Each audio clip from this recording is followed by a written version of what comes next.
बिस्मिल्लाहिर्रहमानिर्रहीम। अस्सलाम वालेकुम डियर स्टूडेंट्स। हम फर्स्ट ईयर का second lesson clearing the sky पढ़ रहे हैं। आज हमने उसका 4 टॉपिक जो है वो देखना है। आज का हमारा जो लेसन है वो यहाँ से स्टार्ट होता है। पिछले लेसन में आपने पढ़ा कि वो जैस के फादर जो हैं वो उसको लेकर जाते हैं एक पहाड़ की बुलंदी पर, और वहाँ जाकर जो है वो अपना साफ़ किया हुआ एक छोटा सा खेत का किता उनको दिखाते हैं और उससे रिलेटेड डिटेल उनको देते हैं। आज हमने डिस्कस करना है, उससे मज़ीद डिस्कस करना है कि आगे वो क्या बात करते हैं।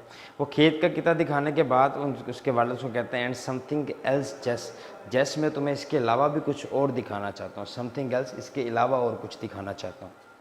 ही सेड, उन्होंने कहा मोशनिंग फ्रॉम मी, मुझे इशारा करते हुए टू फॉलो, कि मैं उनके पीछे चलूँ। To upper edge of the clearing, इस साफ़शुदा खेत के ऊपरी हिस्से में। उन्होंने इस साफ़शुदा खेत के ऊपरी हिस्से की जानिब चलते हुए मुझे पीछे आने का इशारा करते हुए कहा कि जस मैं इसके अलावा तुम्हें कुछ और दिखाना चाहता हूँ।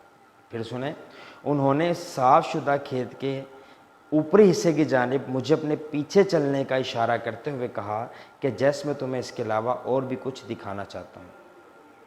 You won't understand until you reach the 70 तुम इस चीज़ को उस वक़्त तक नहीं समझोगे जब तक तुम खुद 70 साल की उम्र को नहीं पहुंच जाते।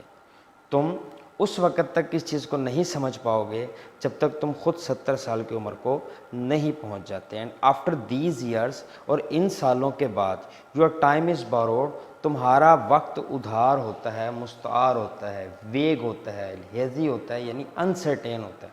यानी 70 साल की उम्र के बाद आपकी ज़िंदगी जो है वो अनसर्टेन होती है। किसी भी टाइम जो है वो आप इस दुनिया को छोड़ सकते हैं, आपकी ज़िंदगी का अख्ताम हो सकता है।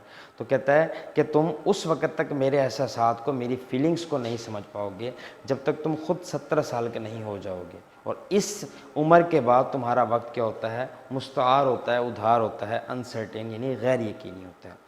And when you live on that kind of time, जब तुम इस किस्म की ज़िंदगी जी रहे हो, यानी इस वक्त को जी रहे हो, 70 साल की उम्र को, जब आपकी लाइफ एक अनसर्टेन जो है वो फेज़ में जो है एंटर हो जाती है, समथिंग गोज़ बैक, तो फिर आपको माजी याद आता है।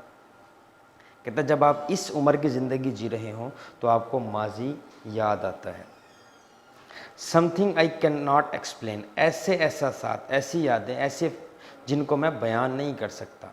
You go back to the places you knew and love, तुम उन जगहों को लौटना चाहते हो जिनको तुम जानते थे और जिनसे तुम्हें मोहब्बत थी। See this steep hill slope, इस पहाड़ की ढलवान को देखो। स्लोप, ढलवान। He pointed down from the upper rim of the clearing toward the deep valley below, उन्होंने अपर रिम, ऊपरी किनारे पर, उस पहाड़, उस खेत के ऊपरी किनारे पर खड़े होकर नीचे गहरी वादी की जानिब इशारा करते हुए कहा कि उन्होंने खेत के ऊपरी किनारे पर खड़े होकर नीचे गहरी वादी की जानिब इशारा करते हुए कहा कि पहाड़ की इस ढलवान को देखो। योर मदर एंड आई, तुम्हारी माँ और मैं, व्हेन शी वाज 19, जब वो 19 बरस की थी, एंड आई वाज 22, और मैं 22 साल का था, cleared this mountain top together, हमने पहाड़ की इस बुलंदी को इकट्ठे साफ किया। पहाड़, उन्होंने खेत के ऊपरी हिस्से में खड़े होकर वादी के नीचे की जानिब इशारा करते हुए कहा कि पहाड़ की समुद्री ढलवान को देखो। जब तुम्हारी माँ और मैं, तुम्हारी माँ 19 साल की थी और मैं 22 साल का, हमने मिलकर इस ढलवान को साफ किया था। वी रेज्ड, हमने यहाँ उगाई कॉर्न, अनाज, मकई जिसको हम कहते हैं बीन्स, लोबिया, and pumpkin here. Pumpkin different language में इसको कद्दू को भी कहा जाता है, पेठे को भी जो है वो कद्दू ही कहा जाता है। तो यहाँ पर आप पेठा ले सकते हैं या कद्दू ले सकते हैं। We raised corn, beans and pumpkin here, हमने यहाँ मकई, अनाज, लोबिया और कद्दू उगाए। ही कॉन्टीन्यूड, उन्होंने बात जारी रखी। His voice raising with excitement, उनकी आवाज़ जोश के बायस बुलंद हो रही थी। He talked with his hand too, वो गुफ्तगू में अपने हाथों का भी इस्तेमाल कर रहे थे, यानी वो अपने हाथों से भी बातें कर रहे थे, या बातों के दौरान अपने हाथों का इस्तेमाल कर रहे थे। दोज वर द डेज, वो दिन थे। This was not the land one had to built up, ये ज़मीन ऐसी नहीं थी जिसे काश्तकारी की खातिर बनाना पड़ना था। It was already here as God had made it, ये उसी हालत में यहाँ मौजूद थी जिस हालत में से खुदा ने बनाया था। And we had to do was to clear the trees and burn the bushes. हमें जो काम करना था वो ये था कि हमें दरख्तों को साफ़ करना था और झाड़ियों को जलाना था।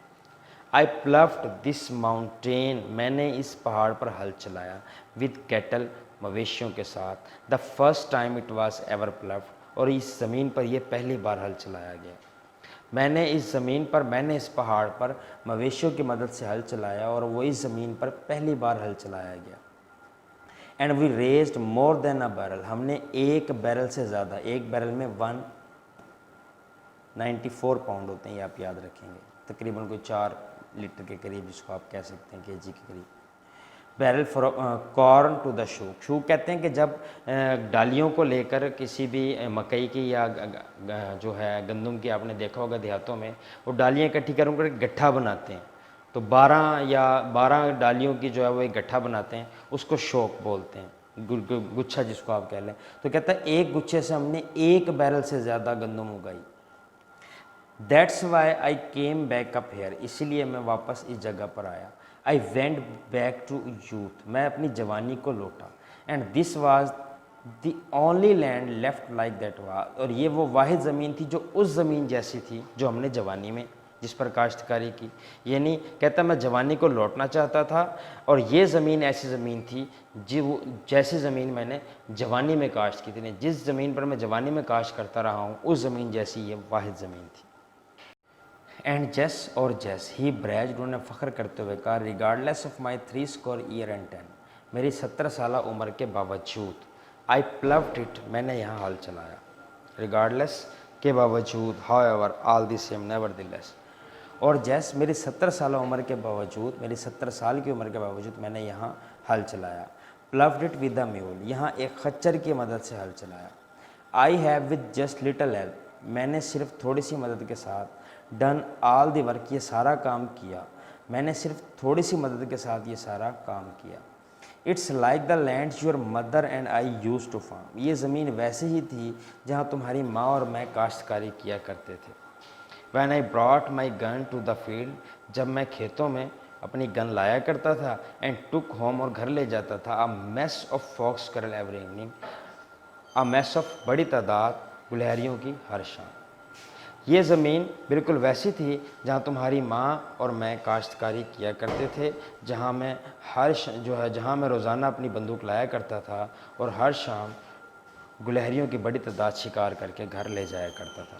तो डियर स्टूडेंट्स, आपको मैं फिर रिमाइंड करवाता चलूँ कि आप के जो बोर्ड में इस बुक से क्वेश्चन आने हैं वो 30 मार्क्स के टोटल क्वेश्चन आंसर आने हैं। आपके 15 मार्क्स की जो है वो ट्रांसलेशन और 20 मार्क्स के जो हैं वो आपके 16 मार्क्स के जो हैं वो आपके सरनम्स आने हैं। तो ये आपने ये जो लेसन आपको पढ़ाया जाता है इससे रिलेटेड जितने भी क्वेश्चन आंसर आपके पास मौजूद हैं स्पेशली नोट्स में, आपने उनको लाजमी करना है, साथ साथ करते जाना है। बाद में जो है वो इसका टाइम बहुत कम होगा तो आपके ऊपर बर्डन बढ़ता जाएगा। इसके अलावा सरनम साथ साथ लिखा करें और उनको याद करने की कोशिश किया करें, और ट्रांसलेशन जो है उसको भी साथ साथ याद करने की कोशिश करें, क्योंकि 15 मार्क्स की जो है वो आपकी ट्रांसलेशन जो है वो बोर्ड में आती होती है। नेक्स्ट वीडियो के साथ फिर हाजिर होंगे। बहुत शुक्रिया।